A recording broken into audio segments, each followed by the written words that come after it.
Good afternoon and welcome to Wellbeing Wednesday live even. I will get it right one week. Welcome to Wellbeing Wednesday live this Wednesday, the 20th of May 2020.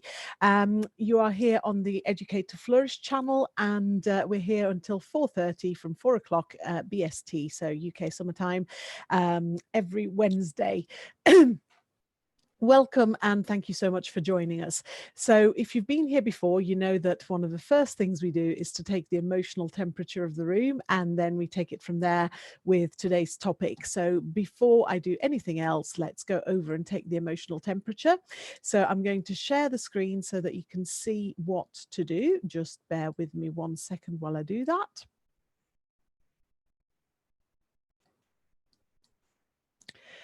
Okay, so hopefully now on your screen you can see that in order to join in and share your emotional temperature, what you need to do is go to pollev.com, that's pollev.com, and then enter the user, which is Frederica Rob 992, and you can see that on your screen now. So that's pollev.com and it's Frederica Rob 992. And when you do that, you can enter individual words. So you can type in a word to express how you're feeling right now, and then press enter, but you can enter as many words as you want. And you can also put emojis in there. So that's pollev.com, Frederica Rob 992, and then put individual words and press enter each time, and you can put emojis in as well. So while you're doing that, I'll talk you through the ones that I've put in there. So I'm feeling pretty happy because I love sunshine. I love summer weather. So I'm feeling really happy today because I was able to have breakfast in my garden in the sun. I know I'm very, very lucky. And in my lunch hour, I just spent some time outside listening first to the radio and then listening to an audiobook. So sunbathing, having a great time. I'm feeling very relaxed for that reason. I am feeling quite hot though. I've also got studio lights in here, so I've got a fan in the background trying to keep me a bit cool, but it is rather warm in this particular room. And I'm feeling quite calm today. I'm very chilled, very calm. I'm having a really good week. So that's me. If you'd like to put in your answers, pollev.com, Frederica Rob 992, and then put your answers in. I'll come back to this a bit later on and see if any more answers have appeared. Okay. So a little bit about me and why I'm here talking to you. So I am Frederica Roberts. I'm the founder and managing director of Educate to Flourish, which is a community interest company set up specifically to help children flourish. And we do that through training, workshops, speaking, research, etc. We work directly with children of all ages as well as with their parents and their teachers. So we tend to work through educational establishments, but we're also happy to work with home educator groups, etc., which is probably more relevant than ever now. So check out our website, educatetoflourish.org.uk. I'm also self-employed as a speaker and trainer. My brand is the Happiness Speaker, so I speak at conferences, I speak in schools, I train as well, usually around well-being and education, but not only. I also speak in businesses, at business events, etc.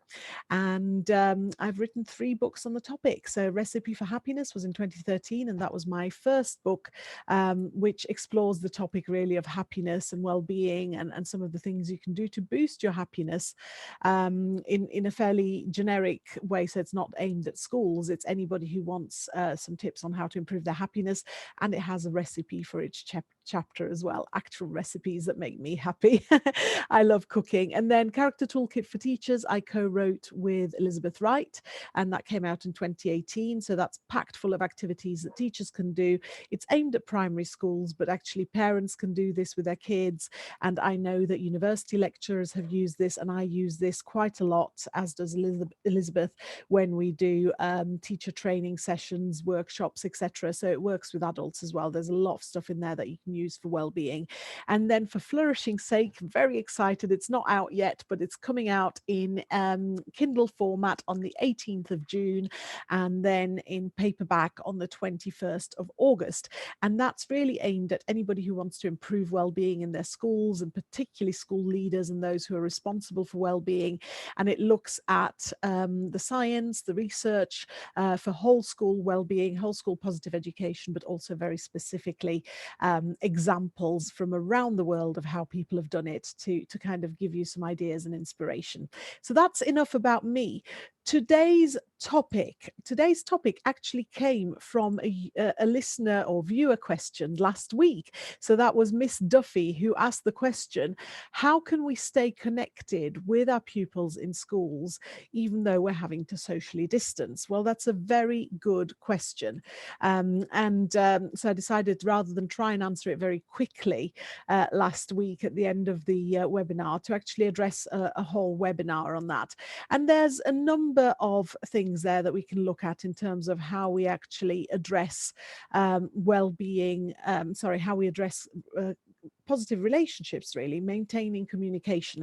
But before I go into the how, I just want to go a little bit into the why it's really important to maintain positive relationships in life in general and at school, why connection is so important. So the first reason I want to share with you, and I'll just very briefly share the screen as well, just so that you can see the link.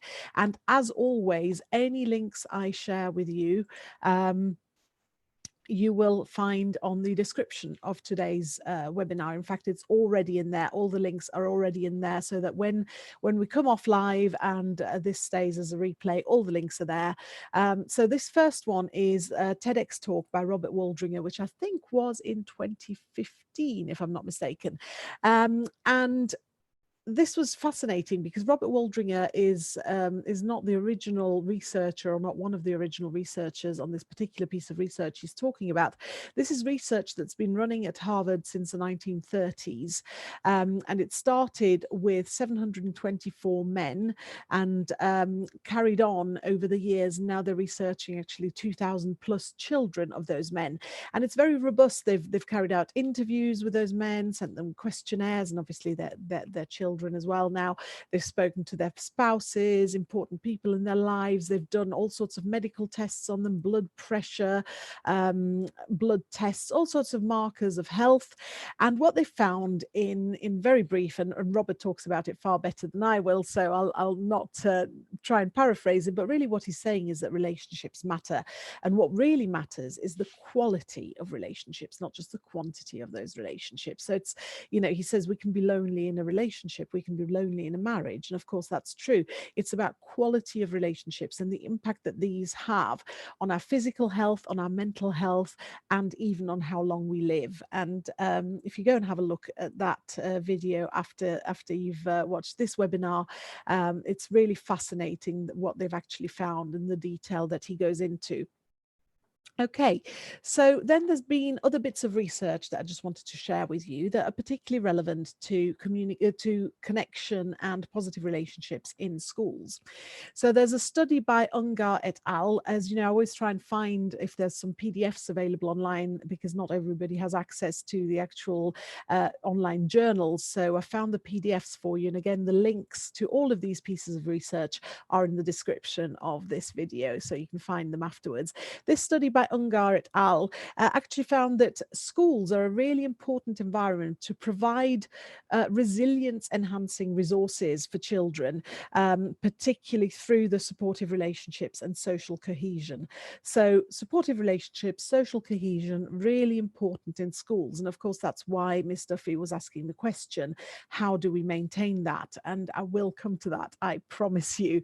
Okay, so how do we maintain social cohesion and relationships, and why does it matter? There's another study here by McGrath and Noble. I never know how to say that. I think it's McGrath, not McGrath, which is what I used to say. So McGrath and Noble, who found that peer relationships at school are essential to help children then develop positive relationships in later adult life, but also that it's really important for their physical and mental health in later life. So positive relationships relationships in school are really important.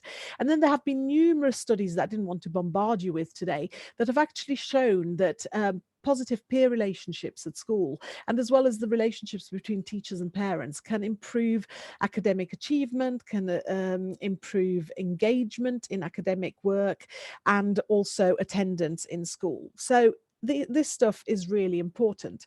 So I suppose the bit that you really want to know about is, well, that's well and good, but how do we do it? How do we make it happen, right?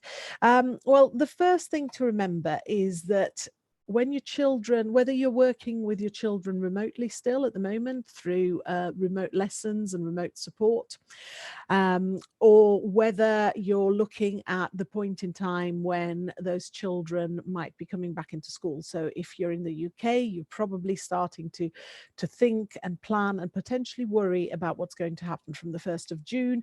In other countries, children are already back at school to some extent. And now I know, of course, that I haven't actually stopped coming to school in the UK. So it's not that they're just fully coming back, but it's more children coming back, rather than just the children of key workers and the most vulnerable children that are in at the moment. And in other countries, more children have gone back to school already.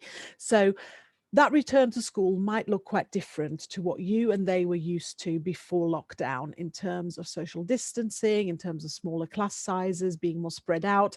There's been talk potentially of children and adults being in contained bubbles. So basically you don't interact with anybody at school outside of that bubble, which might be very different to the form that you were in or the class that you were in primary school, etc. So that can be a challenge. I appreciate that.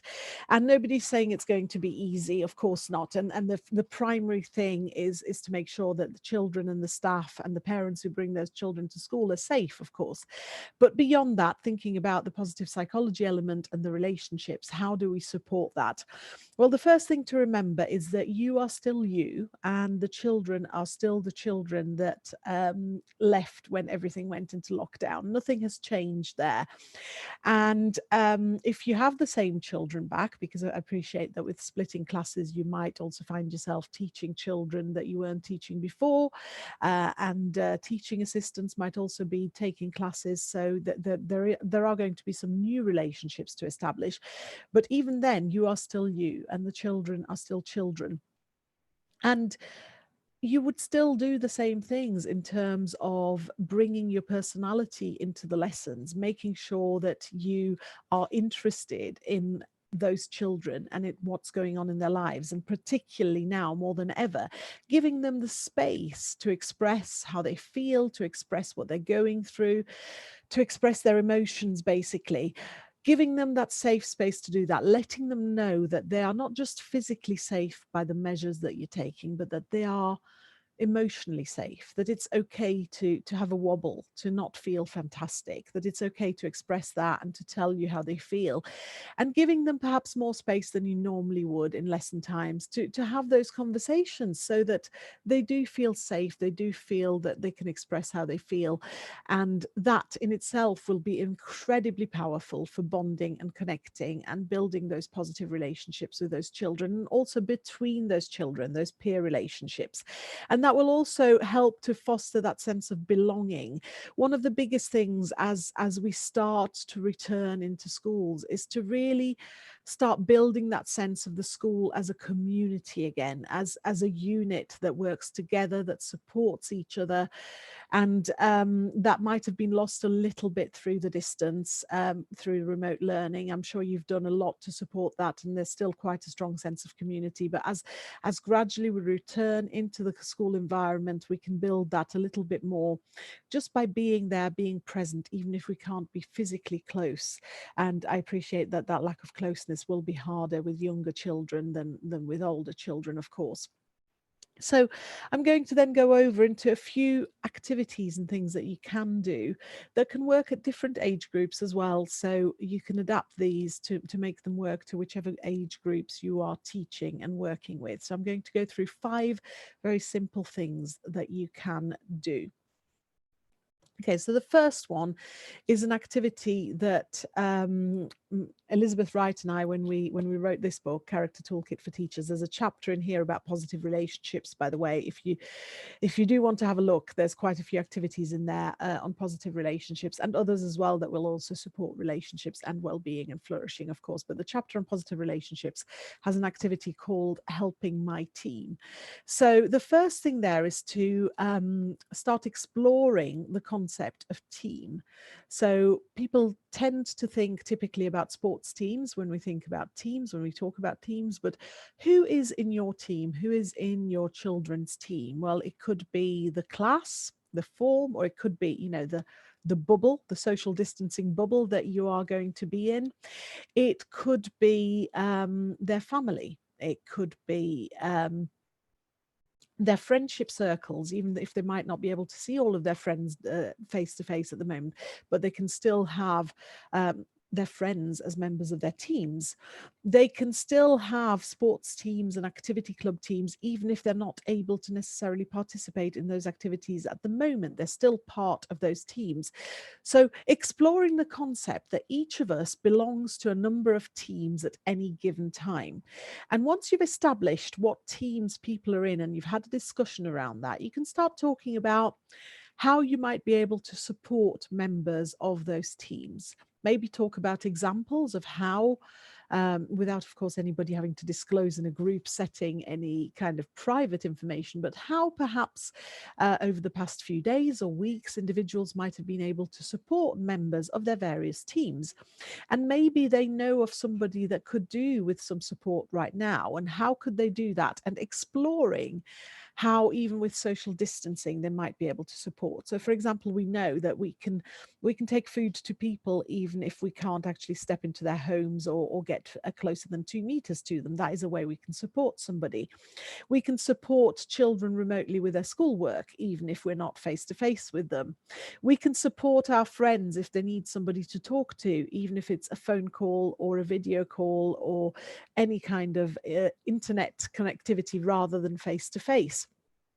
In the UK now, one member of one household can meet with another member of another household in a public place 2 meters apart. So you can actually have a bit more closeness if you do feel you need to have a one-on-one interaction with somebody that does need some support. So you can start exploring these things with your students, whatever ages they are, and exploring how they can support other people. And I really wanted to start with that one because, of course, it is Mental Health Awareness Week at the moment. And the theme this year for Mental Health Awareness Week is kindness matters. So helping other people is a really great way to tap into that kindness, and supporting other people incidentally is also a great way. Altruism is a great way of supporting our own mental health, our own well-being. So kindness matters. It helps other people. It also helps us. And in this context, it also particularly helps us build connections and positive relationships. So the second point that you can do in your lessons, whether it's remotely or whether it's in a classroom in small bubbles, is to build in opportunities for you and for students to share funny stories, funny moments out of your lives, and even actual jokes. We all have funny moments that happen to us at any point in our lives. And I think particularly through this lockdown period, we've probably experienced some strange situations. So let's share those. And especially if children are coming back to school and you haven't been face to face for a long time, take that opportunity to share some of the funny things that have happened during this particularly bizarre time that we've all been going through. Share those funny stories, share those jokes. Sharing humor is a great way to boost positive relationships. Now, there's been some research on that actually by Provine in 2000. I'll put the link. I forgot to get that one up, but I'll put that into the description afterwards. Provine in 2000 found that laughter is a highly contagious social activity. So it is a really great activity to boost that social connection through the contagious of laughter. And also he said, and this is a quote from his paper, the critical stimulus for laughter is another person, not a joke. So laughter is really about other people and about relationships, not about the joke jokes themselves. It doesn't matter whether the jokes are particularly great. It's about how you use those to interact and to connect. So think about funny stories, think about jokes, give people the opportunity to share the funny, and that will really help you and them stay connected. Third point is linked to that, but it's not so much about funny, but positive stories. Sharing positive stories with other people is a great way to connect, to interact, and to build those positive relationships. So build some time, perhaps into your virtual or face-to-face lessons that are socially distanced, to share something that's gone well that day for individuals, to share something that people have seen or heard or experienced that made them feel good, something that they found really positive. So they might have read something that made them feel great, a feel-good story, something on the news. I quite often get little videos that my sister sends me and my daughters of my nieces, and every time I get one of those, it's just a burst of happiness. It makes me feel so great. So sharing those moments of feeling good, those moments of positivity, can be a really good way of building those relationships. And it works again on two levels, because for the person sharing the story, it's a way of letting you into their lives. You're sharing positivity, so you're sharing those moments of positive emotions, and there's a lot of emotional contagion happening there, which helps form and strengthen those bonds. And then, of course, those who are listening, if you're actively listening to somebody telling you something about their lives or something that matters to them, something that makes them feel good, that is a great way to boost that bond and that connection as well. So try sharing positive stories as a way to boost those relationships and those connections. Fourth point is class gratitude. Now, I talk a lot about the importance of gratitude. And of course, we can express gratitude for lots of things. We can express gratitude for inanimate objects and events, such as the weather, for example, or for the technology that enables us to do what we're doing right now. We can feel gratitude just as an emotion that washes over us when something great happens, but we can also express gratitude to other people.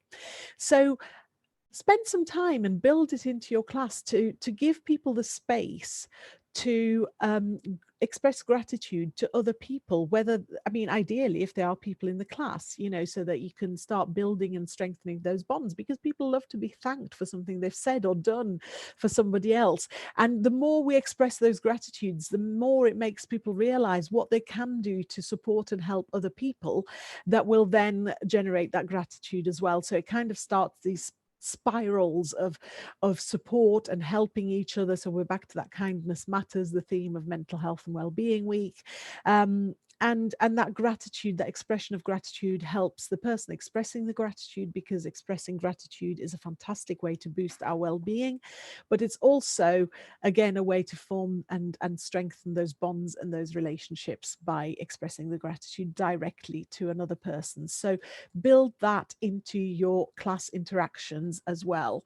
And finally, you can also look for ways to involve your class, even the youngest children, and the parents, so the wider school community, in actually finding the way to do this new way of going to school safely. And this is something that you can start even if you're not back at school right now, or not back fully right now, as you're starting to look at how things are going to ramp up perhaps from June. So I know that a lot of school leaderships at the leadership teams at the moment are extremely busy trying to find the way to make schools safe, to find systems and procedures to actually be able to bring people back into the building safely. And that is an incredibly onerous task. I appreciate that. And probably you don't want hundreds of people getting involved with that and sticking their oar in, because that will become really difficult. But if you can find little ways of involving the whole school community, even at this early stage, including the children, it will have a really good impact. And the reason for that is self-determination theory. So I'm just going to, again, share the screen with you for a moment. So Here we go. So DC and Ryan and their self-determination theory. There's a lot there. Again, the link is in the description. But it's really about providing positive feedback and choice to enable pupils to learn better and be more engaged. So that's in general in your lessons, and that's a great way to boost your relationships anyway in terms of your teaching style. If you give them positive feedback and choice, or even sometimes the illusion of choice. I quite often talk about an example of this when one of my daughters was really young, really little, and I think it was Hannah, our youngest, but I'm not entirely sure. And I looked at her, and I hadn't dressed her that morning, and I looked at her and she looked a mess. She was just a cacophony of colors and things that didn't match and that weren't appropriate to the season. And I was like, what on earth happened? And I turned to my husband and I said, what did you do to her? What did you do to our daughter? And he said, it's what she chose to wear. And I said, well, when you take a 3-year-old, what you don't do is show her an entire wardrobe and say, what would you like to wear today? What you do is you show her 2 outfits and you say, which outfit would you like to wear today out of these 2? And this is something that my 2 daughters have actually been practicing quite a lot whenever they've looked after on holiday our nieces. And our youngest niece, our eldest niece, is from my sister's side of the family, is 5 years old now. So they've been practicing that a lot last summer, particularly when she was 4, kind of saying, which outfit would you like to wear? This one or this one? Self-determination theory in practice right there, so that there is choice, but it is limited choice. So you could give parents, the wider community, including the children, a certain amount of choice and input without creating a nightmare for yourself in terms of how they can contribute to the environment and the new environment that you're going to be looking at when everybody starts returning to school. So it's really important to do this because self-determination theory is all about making sure that there is intrinsic motivation to follow the rules. So if you're involving the wider community in making those rules about how they're going to interact, how they're going to move around the building, if you're inviting their input into how are we going to make this work, how are we going to make sure that the corridors are safe, how are we going to organize break times, etc., they're much more likely to follow the rules if they've had some involvement in those, even if it's just a little bit of involvement by voting for option A or option B, for example. So it's worth looking at that as a possibility. So these are my 5 suggestions for you to help you to grow and secure those connections and build and develop those positive relationships, whether you are teaching remotely or whether you're looking at when you're having more people back in school. So I hope that's been helpful. Now, as always, I will also share some resources now, but of course, those of you who are watching live, if you have any questions or any comments, do pop them on the right hand side of your screen. You should have a live chat. So pop any questions or comments in there and I'll be able to actually respond to those before we go. We've only got a few minutes left. So if you've got any questions or comments, do let me know. And I will be more than happy to respond. Now, in the meantime, I will share a couple of resources with you. So I'll just share the screen again. Okay, so I think I've mentioned this one before, but I just wanted to remind you that the Character Toolkit strengths cards, sorry, wrong screen, the Character Toolkit strength cards are actually available at the moment until publication, which is on the 18th of June. They are available to download and print for free. So whether you are in a school, whether you're a parent, you can download and print those cards and you can use them with your children. Now, of course, in a socially distanced way at school, you won't be able to actually share the cards and use them by sitting around in a group like you normally would. But you can do other things with them, even remotely or from a safe distance in a school environment. So for example, you could choose a card at random or get a child to select one of the strengths. You can put them on a whiteboard or each child could have their own set of cards and they can choose one at random, or you can choose one for them if you just want to print out one set. And you can discuss that particular strength together, and then start discussing how individuals within that group, within that class, within that bubble have expressed that particular strength in the last week or in the last day, etc., so that you can start talking about examples within that group of those strengths. And by spotting those strengths in each other, you're again building those connections and those relationships. And you can do that remotely as well, of course, when you're teaching via the internet. And then when you download the cards, the booklet has lots and lots of suggestions of the more traditional ways to use them. So the ways that perhaps families at the moment can use them within their own environment, where they can sit around the table and share the cards as well. But let your imagination run wild and find ways of using them yourself. They're absolutely free. So I just wanted to remind you of that free resource that's out there. And the other thing I wanted to let you know about is this particular video. And again, I've got the link in the description at the bottom. This is Pam Burrows, the People Booster. She will be with us in a few weeks' time, probably sometime in the second half of June. We're just trying to finalize a date at the moment. She will be our expert guest, and I cannot wait. And because I can't wait, I wanted you to get the opportunity to watch this video of hers that she recently uploaded. She has loads on YouTube, so have a look around. Her videos aren't aimed particularly at schools, but this video I thought was particularly relevant, not just to the current situation, but to the situation that particularly school leaders are going through at the moment in terms of managing the crisis and trying to work out how to adjust to a constantly evolving situation. It's a brilliant video. It's short. It's very simple. Have a look at that. And then I really look forward to welcoming Pam in a few weeks' time as our guest.